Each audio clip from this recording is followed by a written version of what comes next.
Hey, son, what are you doing all dressed up? Don't tell me. My little man's got a date. Come on, Dad. You know I prefer gooning over speaking to women. I'm gonna go watch the new Demon Slayer movie. So you're telling me it's a Saturday night and you're going to sit in the movie theaters alone watching some Japanese cartoon film? Hey, I never said I was going alone. Well, are you? Yeah. You know, son, when I was your age, me and the boys would get together on a Saturday night, not a single dollar to our names, and we would still find a way to have a night worth remembering. I'll tell you what, one of the things we liked to do was we'd get a biscuit, right? And we'd all gather around in a circle and we'd place that biscuit in the middle of us. Now here's the fun part. We'd all pull down our pants and... Okay, Dad, thank you, but I really gotta go. I don't want to be late for the movie. Look, all I'm saying is that you're young. You still have so much life to live and things to experience. Why waste your Saturday night watching some cartoon that you can watch in your room whenever you want and without having to spend all that extra money on popcorn and movie ticket prices? Look, I never see you leave your room anymore for anything. Jesus Christ, Steve, you didn't even show up to your own sister's wedding. But what, you'll happily dress up and leave your room for the first time to go and watch this random Japanese cartoon film? I don't get it, Steve.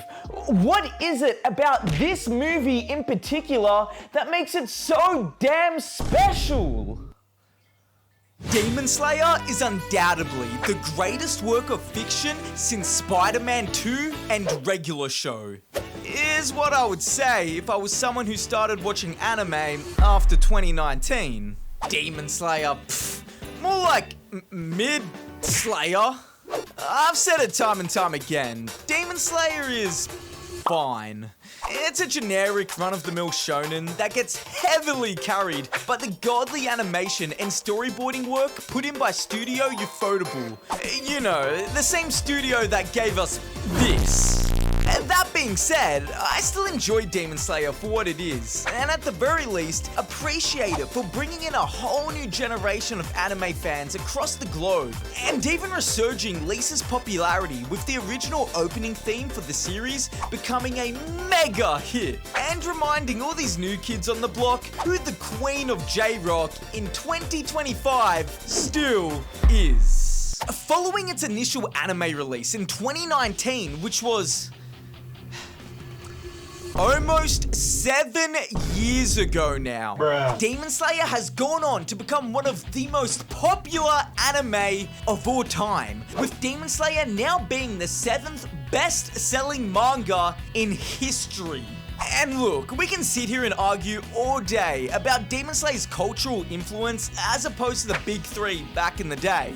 But until I see Demon Slayer literally crashing streaming platforms when Tanjiro goes Kaioken Hinokami Super Saiyan Sun-Breathing 3, then I personally still believe it's a no contest. But still, that's not to discredit the popularity it's garnered over the course of these past 6 years. Back in 2020, we would see the release of the Demon Slayer Mugen Train Movie go on to break numerous box office records and garnering almost $50 million through US screenings alone. And going on to become not just the highest grossing film of 2020, but ultimately becoming the highest grossing anime and Japanese film of all time, beating out the likes of anime film juggernauts like Spirited Away and Your Name. And now, 4 years later, with the global release of the Demon Slayer Infinity Castle film being just a few days away now, this is no longer a film that just the niche collective of the anime community or a few devotee Demon Slayer fans on Reddit are anticipating. This is now a film that the entire box office has been anticipating. And as I'm set to go see it myself on release night, all I can think about is how good it is to be not just a Demon Slayer fan, but rather simply being an anime fan right now. You see, it wasn't always like this. No. Not that long ago, seeing anime in theaters was truly a rarity, a real special occasion type ordeal. Sure, you'd occasionally get something like a One Piece film showing if you lived in the right city, or maybe there was a new anticipated Makoto Shinkai release coming out, but those were the exceptions and far from the norm. For the most part, anime movies were niche events, often delayed for months or never officially hitting Western or European theaters at all. It's the same damn reason that I still have not been able to watch the Gintama finale. But fast forward to today, and these are no longer niche, tucked away events reserved solely for the weebs and body pillow enthusiasts alike. We're now looking at global, simultaneous theatrical releases for titans of the anime scene, like Jujutsu Kaisen and Chainsaw Man, and even spin-off films like Dragon Ball Superhero. What used to be a one-off anomaly is now happening not just once, but twice or even thrice throughout the year. That's how far the medium has now come. Just this year alone, I've been fortunate enough to experience Attack on Titan, Jujutsu Kaisen, and Princess Mononoke all in the theaters and IMAX. And with less than 4 months left of the year, there is still Demon Slayer Infinity Castle, Chainsaw Man Reze Arc, and the just announced Jujutsu Kaisen Culling Games theater release, all still to come before the year closes out. That makes 6 anime films in just 1 year. Do you know how f***ing insane that is? I used to go to the movies just to watch those crappy Sword Art Online films that were putting out. I guarantee you had no idea these films even existed. But that's how desperate I was. Where before I would go to any anime film just to have a chance to experience it at the theaters, now I'm worried I can't financially keep up before the theatrical anime release is coming out. And so I'm out here barking for subs over on Twitch. Ruff! Ruff! Ruff, ruff, ruff! And of course, with this rapid growth comes the backlash.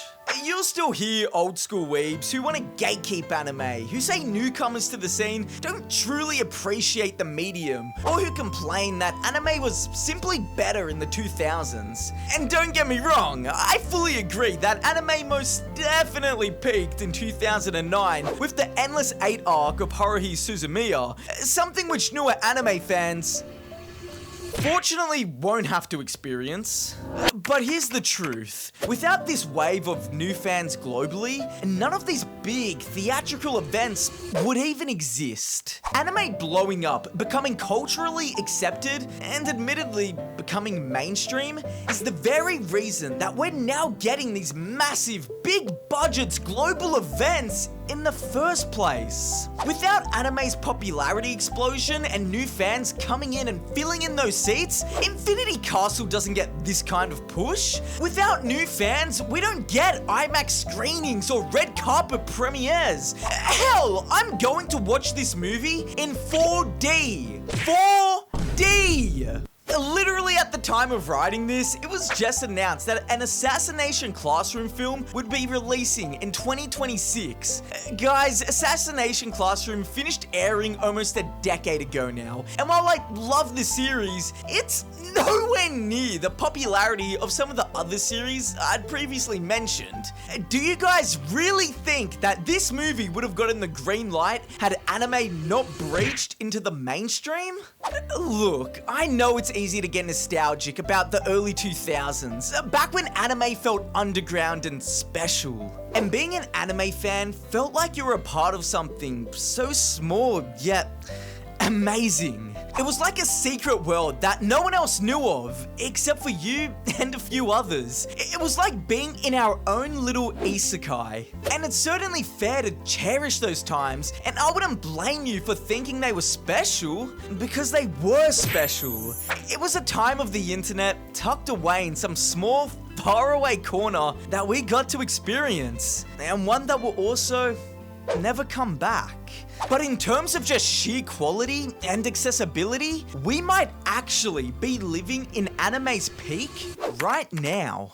The budgets are higher, the animation quality is insane, and the hype surrounding these releases are bigger than ever. Streaming platforms have made anime available instantly worldwide, and theatrical releases are giving it a spotlight in ways that rival blockbuster Hollywood films. It's ludicrous, and that's why Demon Slayer's Infinity Castle release feels so significant. Because it's not just another chapter in a popular shonen series, it's irrefutable proof of just how far anime has come.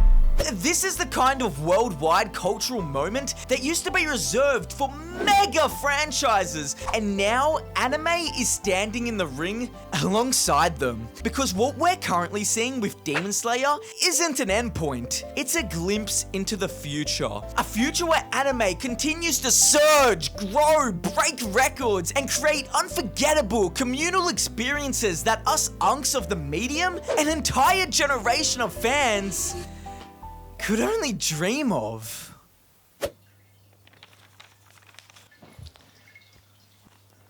Hey son, how was the movie? Was it worth the hype? Well...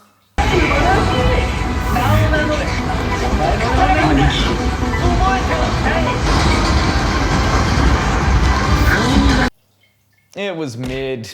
I should have stayed home and gooned instead. I'm off to bed. Night.